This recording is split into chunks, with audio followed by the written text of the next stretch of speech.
Hello, everyone. Hope everyone's really well. Things are really, really strong these days. From in my dreaming world, and getting to stop and slow things down and isolate pictures and scenes and really zoom in on them. And I'm literally looking at the most beautiful artwork I've ever seen, like like paintings or something. Um, Paintings you can enter with that. The most incredible feelings are triggered from my childhood, and then it's almost like hard to decide which one to go into: the memories, the artwork. um,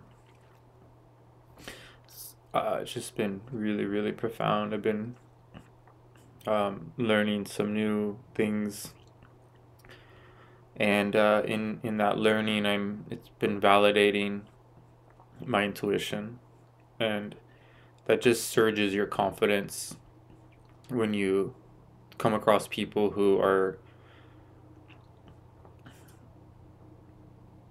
saying the same things, and not just saying them, but like really explaining them, and that how they got that information. And it just helps me really understand how incredible the books of Carlos Castaneda are, how rare they are, um, and how they were put together, brought together through dreaming, through channeling, right? So not did Carlos just have all these experiences, but he became capable through dreaming on how to see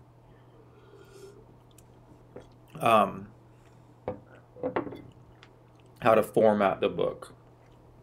Lorena Donna Grau talks about this as well. She learned how to do dreaming in order to write her college essay. Not that you can't pass a class without being a dreamer, but if you're going to write something truly beautiful and authentic, and you learn how to utilize dreaming as a means to do that. But yeah, I'm just in a totally new place of gratitude, and I'm realizing how powerful it is to let go of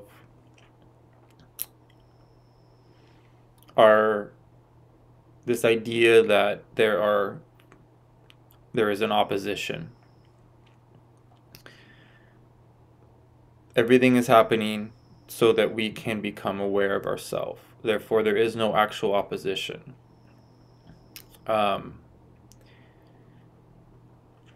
It doesn't mean if somebody put a hand on my kid or something that I wouldn't, treat them as opposition in that moment. But I just don't believe that anything happens that isn't supposed to happen. And so we are in like, I have a lot of deja vu. I have a lot of dreams that then later I experience them, and I didn't know that they were going to be things I would experience. I thought they were just dreams. But then when in the future, when I walk into the dream or walk into the experience and realize it was a dream, that it's all deja vu, the validation of that is incredible. The effect that has on you is tremendous. And so we do live in like, I'm in a memory right now. I couldn't possibly be experiencing things as they're happening because we aren't linear. And yet I'm able to be in the now and totally experience this as it's happening. So these contradictions will constantly present themselves when you start to unveil the nature of things. So we live in a script, right? The world is happening. It's happening. It's going to happen. Events are already destined. But you, as an individual, don't have to be entangled in that. You can unbind and you will eventually, when you die, but hopefully before, you can unbind from the program. So when you are aware of that, how the programming works, and you stop giving your power to it, so there's no opposition to be at odds with. You're here to become alive on a level that most people don't even consider. If you're able to receive what I'm talking about, if you're able to listen to what I'm saying, then you're becoming alive, or are alive, where a lot of people are not of the living, because they're phantoms caught in a phantom reality. They're entangled in the script. So that's what unbinding is. This world is an illusion, a projected reality. And once you understand that, then you can allow you can allow silence to transition you from this projection and start to interact in other layers of perception. So I've talked about learning how to see energy in the dark. I walk in storm tunnels in the dark. I go into caves, and I stop talking to myself, and I observe all kinds of unique things. Mostly it's color at first. That color will turn, it starts off typically purple. That purple can turn into like sacred geometry, or it can turn into an entire scene. In the storm tunnels, I'm able to see a scene to my right, a scene to my left, a scene straight ahead of me. I can open up the scene ahead of me and let it become the whole scene. Or I can stay with just this other scene and let it start to come in front of me. It's all just incredible, pure pineal gland activation. So not only are we in a projected reality, but we are projectors. And if we can go backwards to the stream of consciousness to that which is projecting us, we could come out of this projection into an entire other projection. And that's what other dimensions, other worlds, other realities are. You can even go backwards through in the wheel of time. Doesn't mean you can change the script, but you will benefit from having gone backwards. And that's why people recapitulate, why it's so beneficial.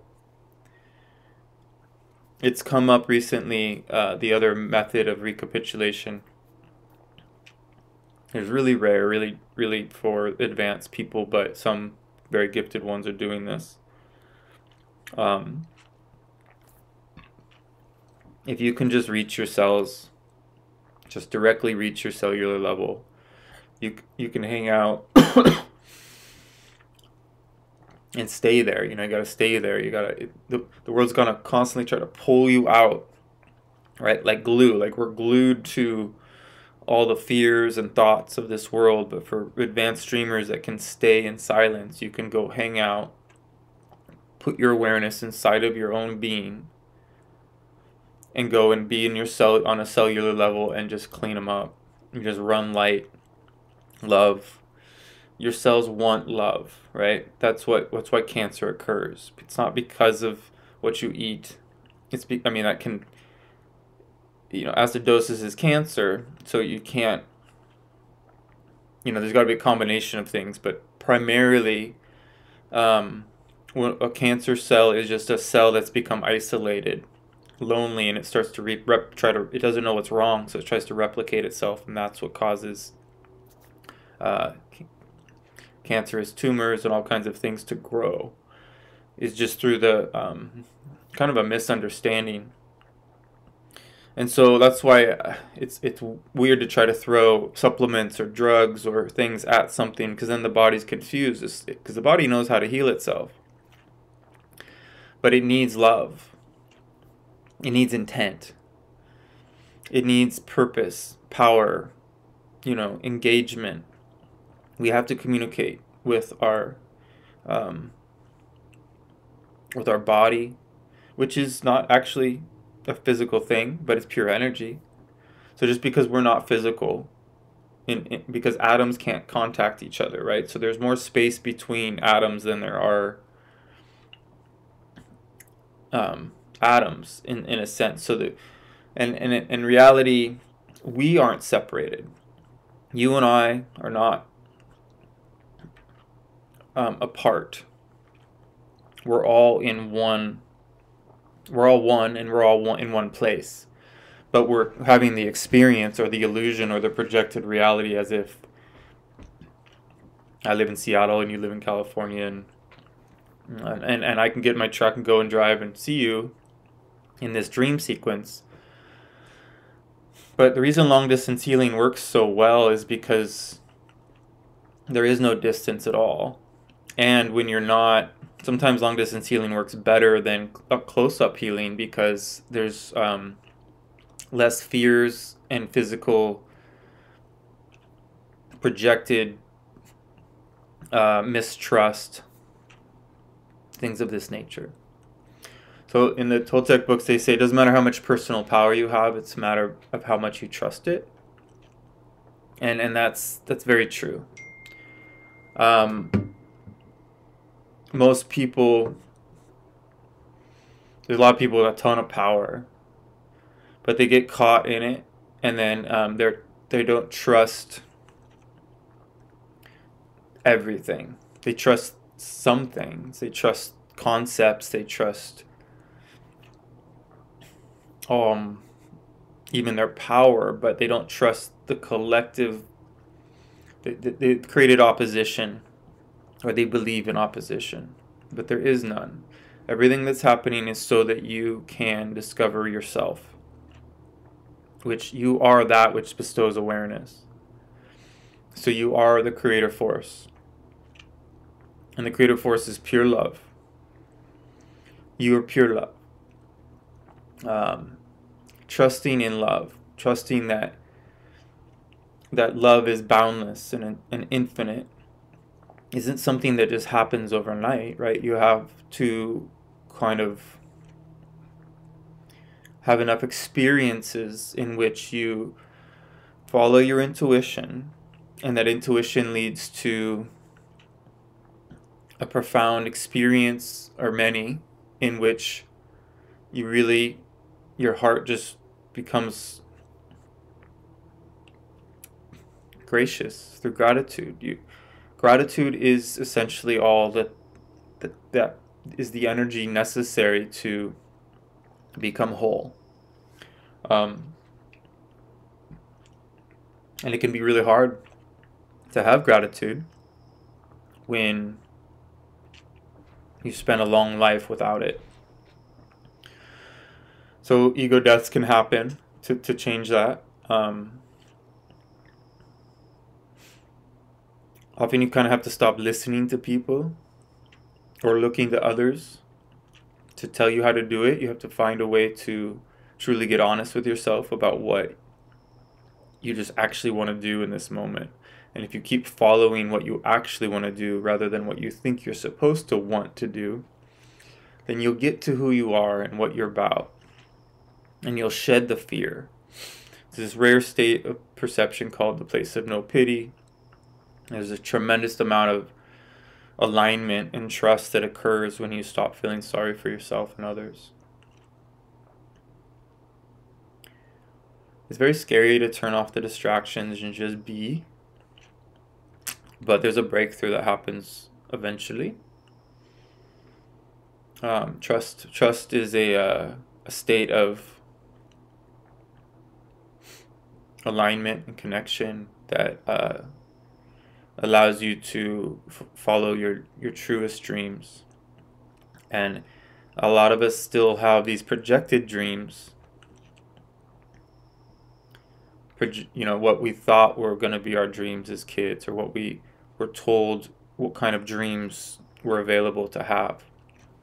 A lot of people say, "Oh, I'm living the dream," as a joke, or that the NBA All-Stars say they are living the dream because they made it. Money does not bring happiness. It brings you items power, influence, but being able to liberate your body to do dynamic things on a basketball court that's pretty dope. I mean, that is living your dream, if that's your dream. But are you able to do that? Are you able to liberate your energy in more than one way? Do you have a reference point beyond sports, beyond the physical? Is your ego now so attached to your career, to your money, to your home, to your trophy wife? All of these things will keep you from being lucid, unfortunately. And lucidity, clarity, these are so much more empowering in the long run, right? That's why some of the most incredible people I meet are homeless people, or people that don't have anything at all, but they have access to feelings, concepts, dreaming, that those that are tied down to the world of maintaining the bills and all that stuff just simply can't do. You have to get pretty, kind of have to read Castaneda books and really understand how, or something like it, to really understand how to be in both, to be solid and be able to pull off what I call a slave job, and also be lucid at the same time. But you have to trust how much time you're going to have here, and intend to have as much time as you need, right? So the ego wants everything resolved today, but it could take years. You have to set the course for you to unbind from whatever curses or projections or fears you bought into.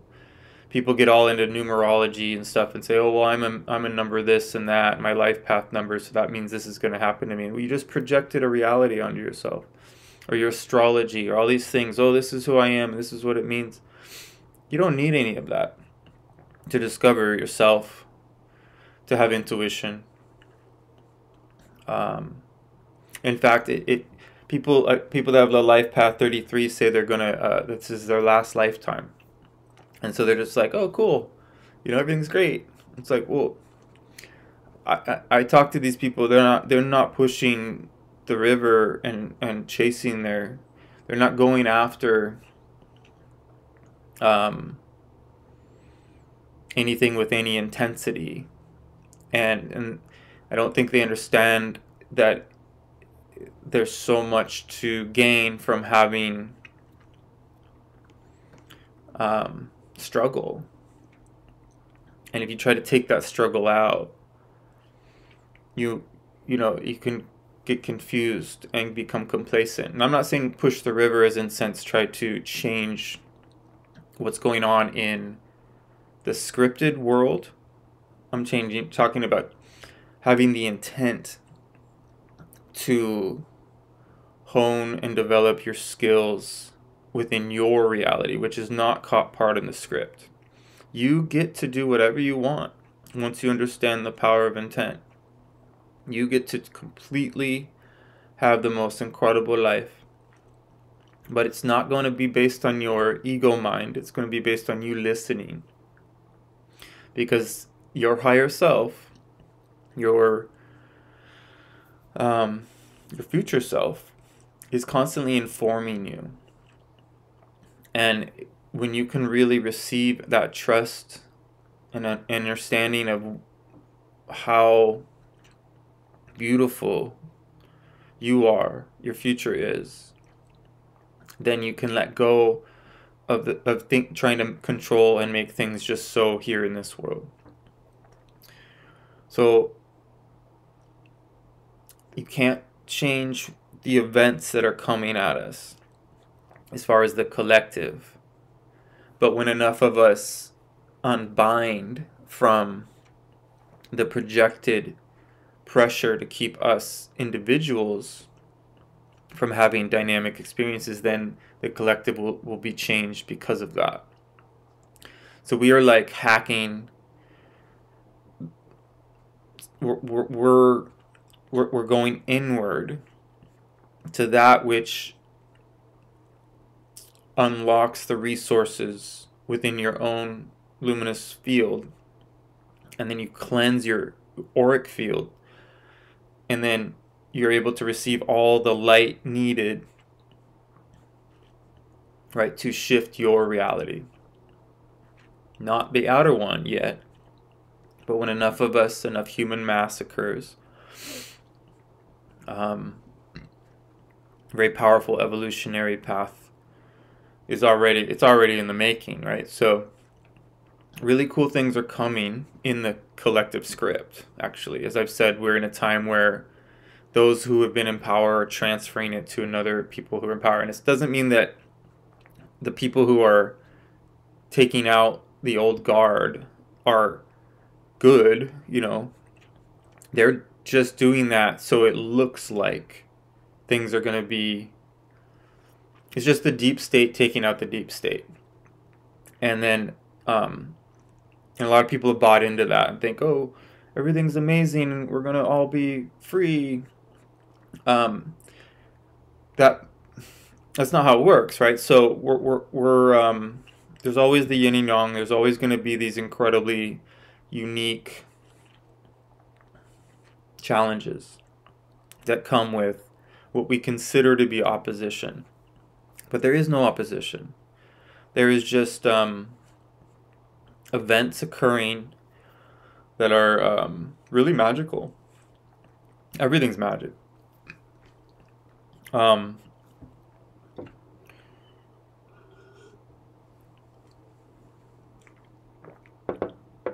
When we start to become aware of how simple intent is, then it is through gratitude and speaking with words out loud what you are, which is what you will be. So that's why I say, when I say prayer, I don't mean ask for something. I mean just say thank you. That's all prayer is. You already know what you want, so why would you be asking yourself? Just say thank you. Thank you for the opportunity to be here.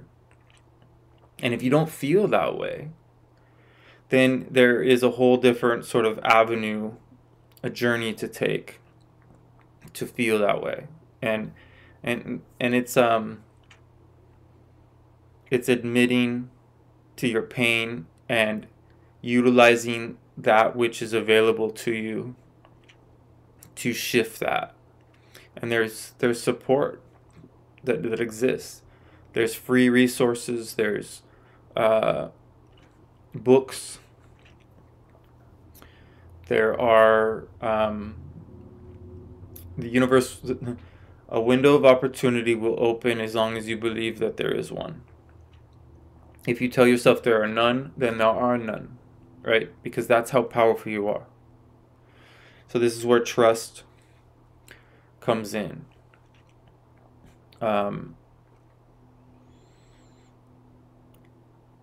And yeah, it's a real miracle when you unlock the other resources that are available to you. You start to see and know that you have a say.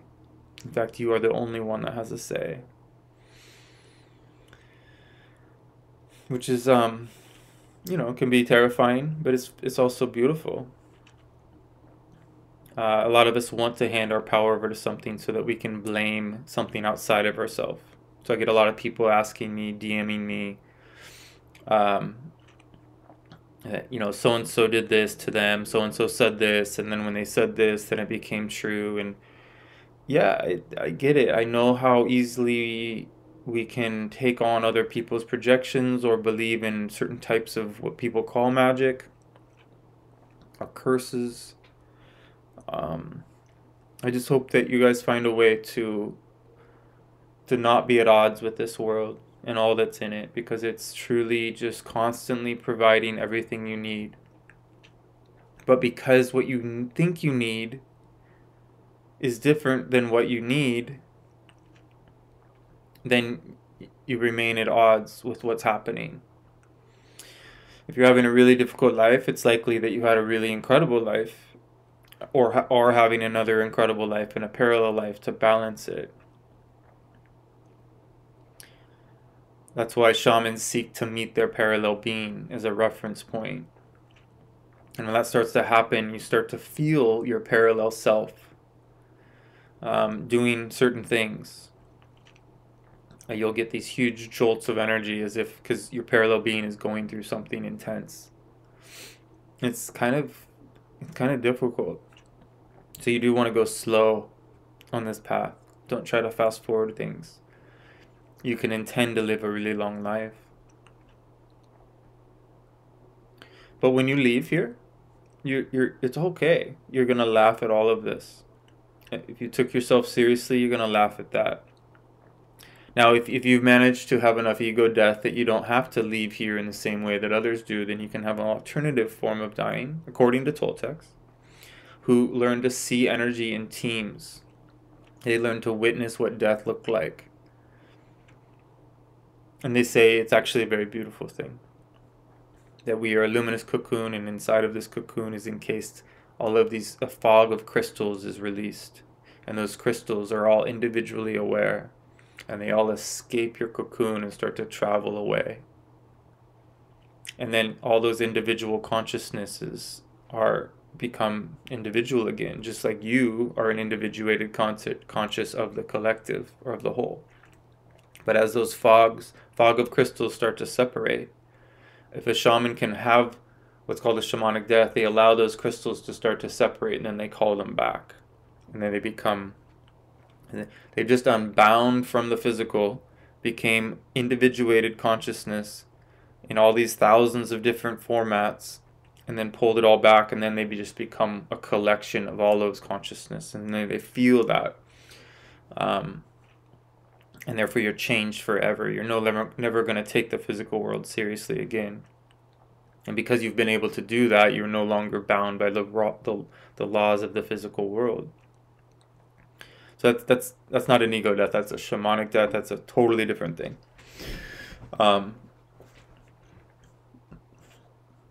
But our process, everything you're going through is exactly what's needed in the here and now. And it's your trusting in that you will have enough time to do beautiful things with the rest of your days. And be willing to do the things that that the universe is pointing out to you. If you're fixated that you have to be a certain way, and you're trying to force discipline or trying to be like others, then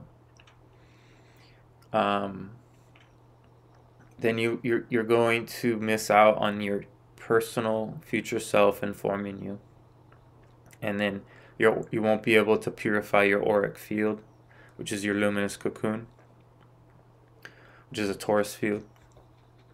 Every living thing has a torus field around it. That's how shamans are able to tell the difference between whether something's poisonous, whether it's healthy for you, like as far as plants, but with people too.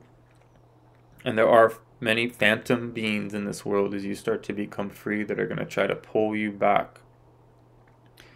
And that's just for you to learn from. There's also other non-human players that have a lot of interesting things to show us. Messages. And so learning to see artwork and dreaming and be able to zoom in on it. I mean, this has got to be what artists do.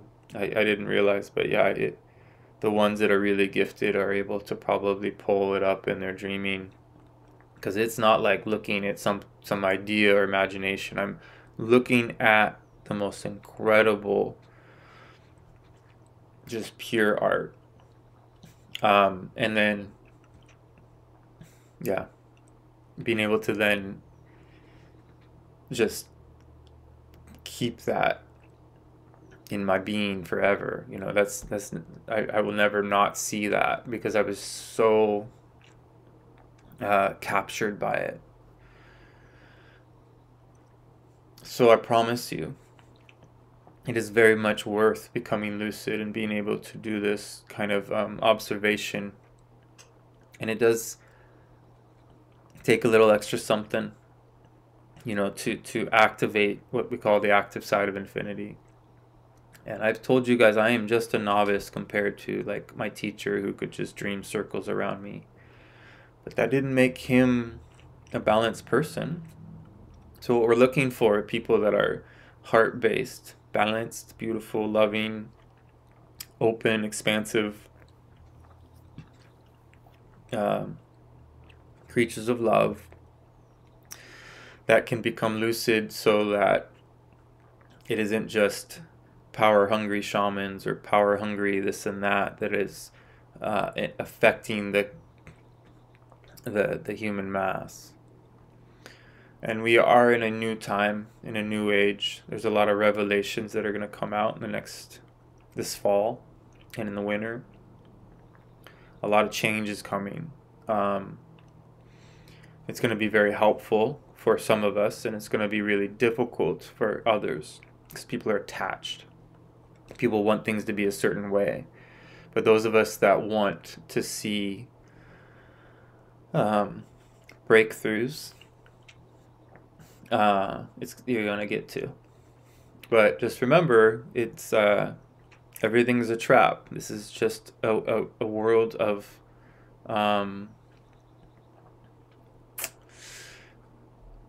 distraction, right? So do not let it consume your attention, your dreaming attention. Now that's what matters. Your ability to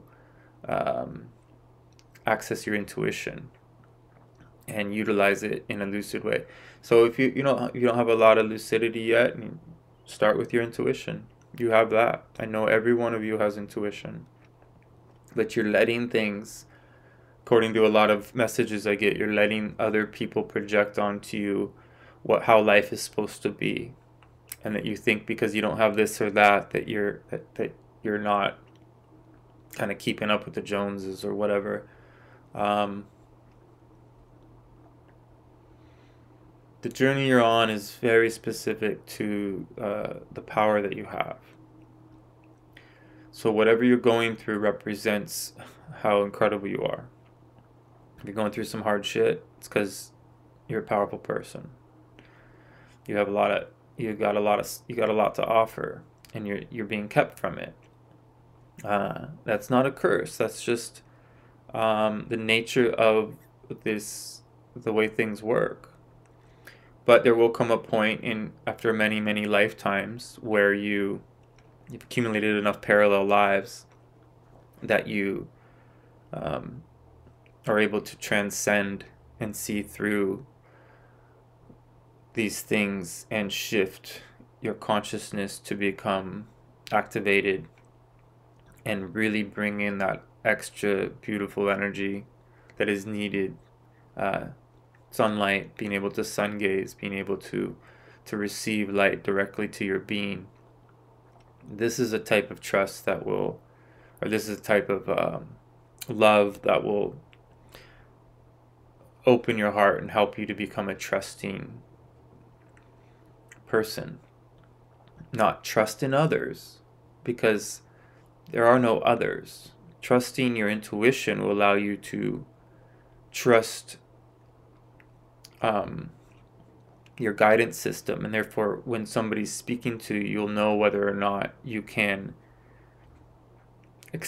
align with them based on how much trust they have in themselves, right? So you start to weed out and can tell the difference between liars, people who are making things up, exaggerating, or people that are just not in harmony, right? So it's not about learning. It's not about who do I trust. It's purely about your intuition and your ability to discern energy.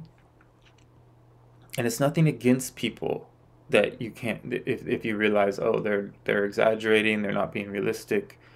It's just it's just a thing to take note. They are giving you a message. Everyone is giving us the input that we need in order to develop our capacity to see energy directly as it flows in the universe, which is the gift of all gifts, right? To move beyond the physical, to witness the abstract. It's called shattering the mirror of self-reflection, right? Because that mirror is basically showing you yourself. But if you break that mirror, then you become abstract because you're no longer looking at you. You're starting to look at the mystery. The mystery is what unlocks your being. The mystery is what makes you fall in love on a level that's so profound that it moves beyond people. That's why I spend a lot of time in the darkness. The darkness will hold you. It may not seem like that. You may feel a lot of pressure to leave the dark when you're in the dark. But once you surrender to the dark, oh my God, it's as beautiful as the light. It is the mother. And the mother is so loving, so nurturing, so feminine. Yeah. So our fears are in place for a reason. It's okay. If you're scared of the dark, I get it. But I promise you that there'll come a time, hopefully before you die, in which you embrace the darkness. And I don't mean embrace like dark acts, what people call dark acts. I'm saying embrace who you really are, embrace where you're at, and embrace the allow yourself to be saturated and held in the dark. And you'll feel cared for. You'll feel a type of joy that is it's just very difficult to even talk about because it's so profound. And yeah, that's what I'm going to share today. Hope you are all doing really well. Appreciate your time.